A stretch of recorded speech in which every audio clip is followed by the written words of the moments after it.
Good evening to everyone, and it's a pleasure to meet you all again. A lot to discuss and a lot to figure out, like what is happening in the West Asia, the Ukraine war. Everything is getting more complicated. Um, the overlapping situations, right? Just let me check once. Situations. Yeah, the sound is coming, I think, clear and loud. So let's start with today's session, and the comment box is open for you all to comment and interact during the session. Okay, I will take your comments one by one. Okay, again, good evening to everyone, and we will start with the Iran war. So uh, US stopped the firing, and both the sides stopped the firing, but US was the first side. We have to acknowledge that, and due to that, the situation in West Asia is a little bit stable. No, I will not say stable. Is easing right now. It's giving a easy vibe because the firing is off, and but I would say that the tensions are still awake. Let me give you some example for that. First of all, uh, Donald Trump posted a picture, an AI generated picture of US being the guardian of the world. Okay, like the Americans always portray themselves as. Okay, so and in that picture he's striking the oil tankers, the oil storage facility of Iran in the Karg Island. Then and also destroyed Iranian tanks in the region. Now, this is a sign from the US that situations are not completely, um you know, completely under control, or completely uh, like cold. The tensions are still on, and that is why it is better to be careful. And as you all see from the Iranian side, let me tell you, from the Iranian side, the Iranian president, the Iranian supreme leader, Ayatollah Mustafa Khamenei, the son of Ayatollah Ali Khamenei, he said he actually, what should I say? He actually advised the side, the Hezbollah, that there is no way forward than jihad. So he's completely suggesting, or should I say, he's completely calling out the Hezbollah in Lebanon to attack on Israel. So and they also mentioned it clearly that Iran is going to safeguard Hezbollah, and it is their responsibility. Now, Iran is obviously not going to land their troops in Lebanon to safeguard Hezbollah or Lebanon. It's a proxy. It's a proxy of Iran in the region, and they will provide money and equipments, and force the Hezbollah fighters to go to the front line and take on the hits from Israel. So the situation is obviously not cold, not cooling down. The tension is still on. The only thing that is happening is that the firing is off. Now, uh, is it helping something? Are the people in the state of, is the situation in the state of Hormuz, or recently in Bab al Mandeb, are they cold? No, actually not. Just tomorrow, I think. Yesterday, there was a ship, a merchant vessel, which was passing through the uh, Strait of Hormuz, and it got struck, not by any missiles, not by any torpedoes, or by drones, anything, not like anything that. So what was it struck? It was struck by underwater mines, which was being placed by Iran for the US Navy. Now, if you remember, if you go back, I think couple of months when the first ceasefire, the first peace talks were was placed, Iran was, the Iranian Navy was actually removing these mines from the Strait of Hormuz so that the merchant vessels are can move freely. But obviously they implanted thousands of them, hundreds or thousands of them, and you know selecting them and actually pinpointing their location in the strait is very difficult. So all of the mines are not being extracted from the waters, and that will cause a lot of these kinds of explosions, these kinds of news we will see for a long time in the future also. Now, so that ship got hit and some sailors were killed there. Iran is talking to Oman. Okay, so I think you guys also remember, if you go a couple of weeks ago, the Iran actually mentioned it that Iran and Oman are going to manage the Strait of Hormuz together. Now, what do you mean by manage?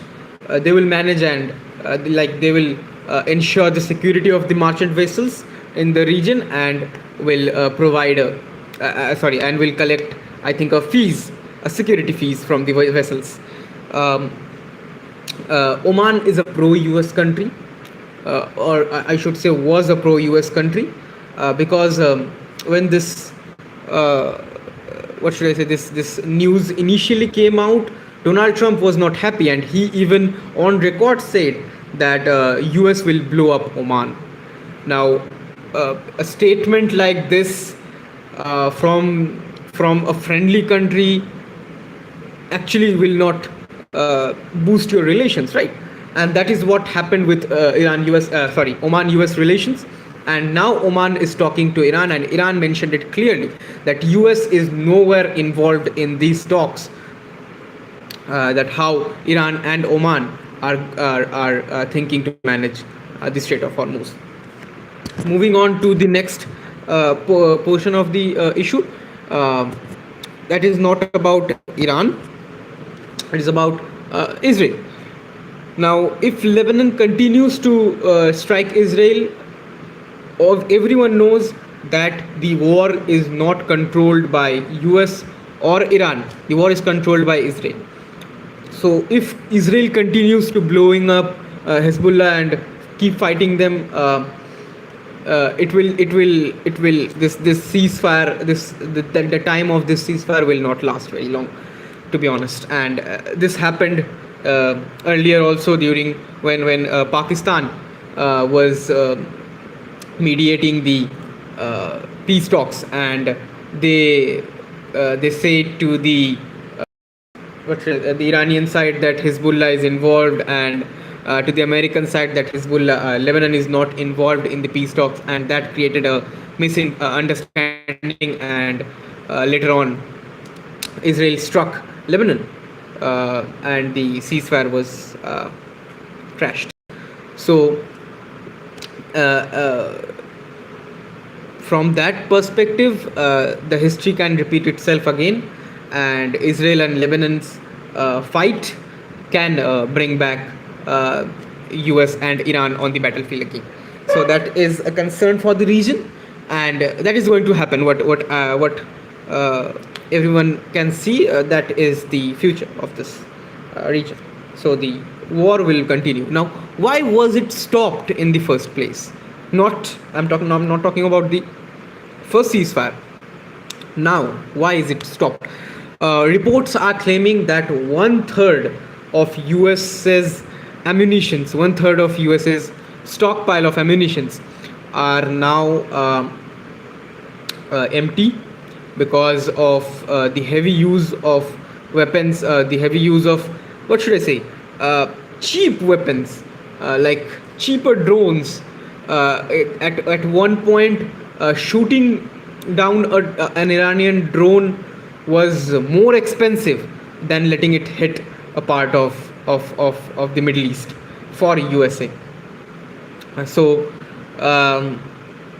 for that reason, maybe it is a decision is being made that US will stop firing or intercepting or the temporary ceasefire in the region.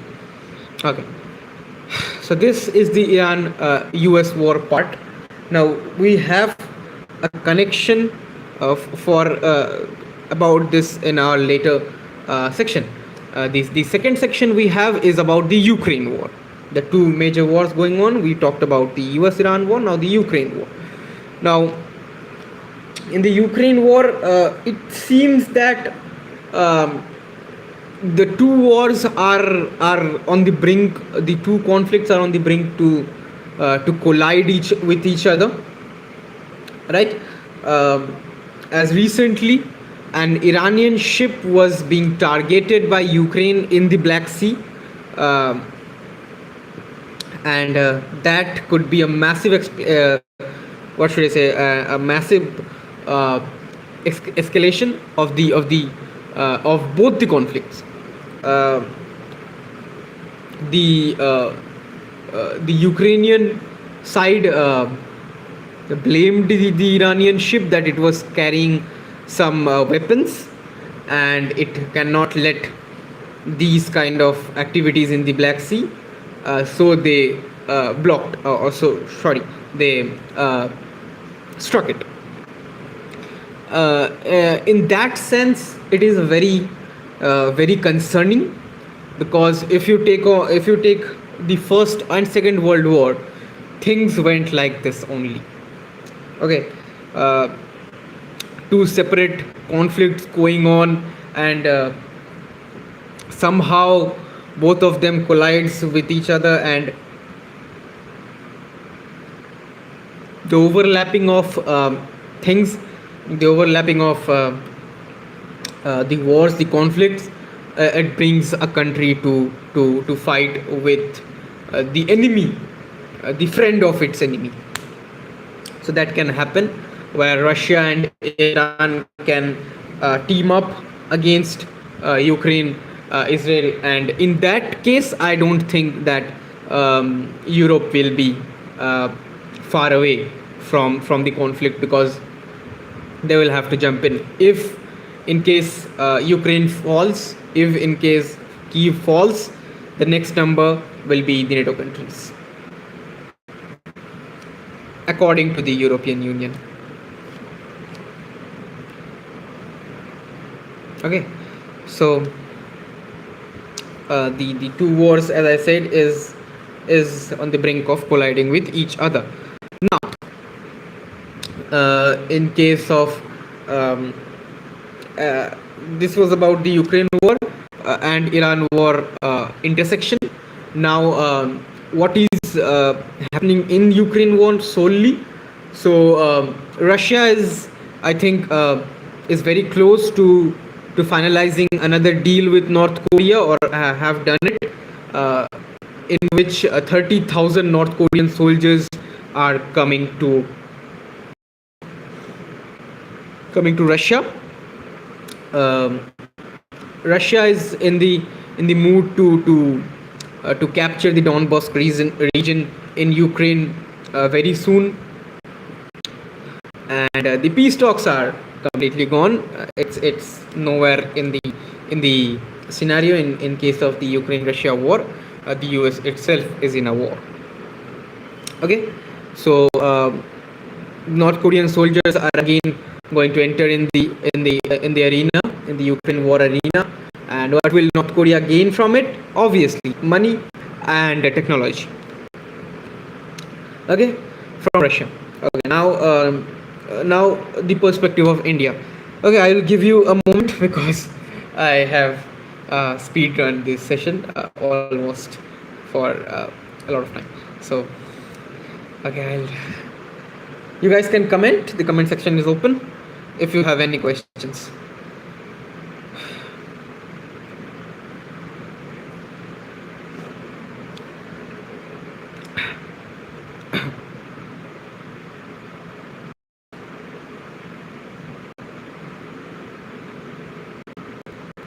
Also, hit the like button if you like the session, and I would appreciate your share.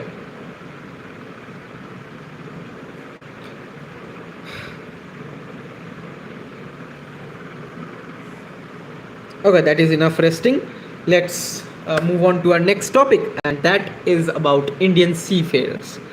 So, that is a big topic because in recent times, the Indian sailors are at risk in the Strait of Hormuz and in the Black Sea as well. So, on 18th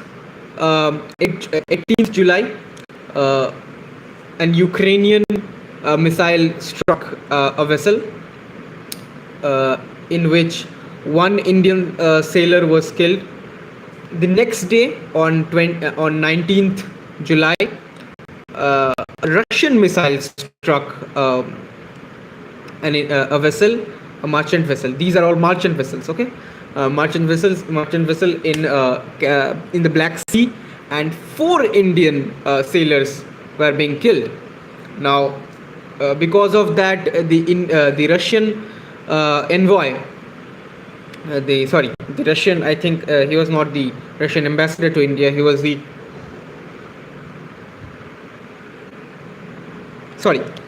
high-ranking Russian official at the Russian embassy in New Delhi. He was summoned in the Ministry of External Affairs about that strike, and Russia acknowledged that Russia acknowledged their accountability, but they also mentioned that anything that threatens their sovereignty, anything that can be harmful for their interest will be struck in the Black Sea. So that is a clear. These are not their exact words, but this is the crux of their statement. Now, yesterday on 26th, another missile struck on a vessel, merchant vessel. Four Indian sailors were on it. Two of them are injured, and two are missing, most probably dead. So now the origin of this missile or this attack is not clear, so we cannot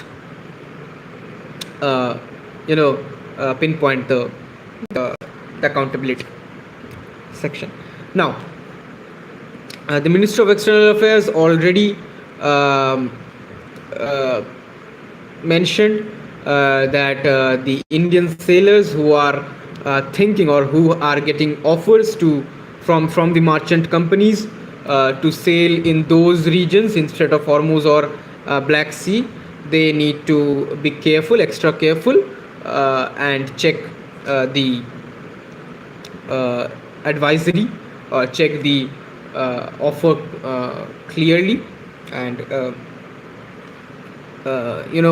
rectify that if those offers or those companies are following the international norms. Now, for the 26th July attack, the 26th July strike on a vessel leading to injury of two Indian sailors and two Indian sailors getting missing, the Ukrainian foreign ministry suddenly shows its condolences to the families and Indian sailors. Why did they struck it, or was their missile was the reason for that? We don't know. They have not cleared it. They also mentioned that Dr. Jaishankar will be speaking to his Ukrainian counterpart to discuss the situation in the Black Sea, the security situation in that whole region. Okay, so that is about Indian sailors and seafarers. Okay, so that is another section of today's conversation, and we will moving on to the next section. That is the protest that happened, and what are its implications. Look, I don't talk about domestic politics that much, but in this case, let's look after some facts. The NEET paper issue is horrible. uh, I belong to a family uh, which cannot afford something like that. If a student from my family gets uh, gets trapped in that situation, that NEET paper leaks, uh, it is very like what should hazardous for many families like us in the country. So I'm not in support of that. In the protest, during the protest, what the Delhi police did, that is absolutely crime against humanity. The videos that came out from the is is not acceptable. They are very much uh, you know very much a strong evidence in themselves, which can cause the suspension of the Delhi police commissioner and the uh, all the other officials. Now, coming to the point, what was the implications? What are the implications that are going to we are going to face? First of all, the education minister is being changed. Then these protests happened at the time of the monsoon, when the monsoon session of the parliament is going to start. Now, in the monsoon session, a major bill was to be produced, and that is the FCRI, the bill regarding the foreign investment or the foreign funding to the NGOs of India, restricting those fundings. So that bill couldn't come up because of the protest. But now the protest has ended. This bill will be produced, and most probably it will pass. Now, what image does it project at the world stage about India? Look, whenever these kinds of protests happen, people, the international community does not look deep in the cause or the reason or anything. They look that an unrest is going on in the country, and that portrays India as an unstable country. What happens by that? Because of that, investors will be afraid from investing in India, and that is a huge problem for us, because in that case, our stock markets will perform bad. Okay, there are various other issues. The image of India goes down. Now, for that reason, shouldn't we do just because of that? Should we abandon abandon doing protests for and abandon our right to speak for ourselves? Absolutely not. I'm a law student. I won't say that. Never. Go to protest. Join the protest. I'm just saying the implications of it, what it portrays. Like, if you think about the protests in USA about the Epstein files, inflations, and how US protests portray the picture of USA to us. We all know that. Then we condemn USA. The same thing happened with India. When protests, it's not about India. All other countries, every country on the world, if hosting a protest or are going through a difficult time due to civil unrest, the portrayal is very bad of that country. So that is the implication of it. Now, because of that, stopping protest is not a solution. The solution cannot be achieved without protesting. That is also true. And what is the solution? Exact solution? Let not emerge any situation that can cause, or that can that can make the people of India feel like they need to go to protest. They need to speak about themselves. The fundamental rights, the fundamental duties, everything must be done without any protesting, or without any what should I say, without forcefulness from the civilians, right? So this is all for today. The comment box is open. No one has commented yet today, so the comment box is open. And sorry for my for my missing. I was missing for a long time. I was actually writing a research paper for the Center for Interglobal Affairs, and because of that I was a little bit busy. But now videos will come in a regular manner. So with that note, this is the end of the live session. If you liked it, hit the like button, subscribe the channel, click the bell icon, so that you can get the notifications as soon as I post the videos. And on that note, I'm Ankan signing off. See you soon. Jai Hind.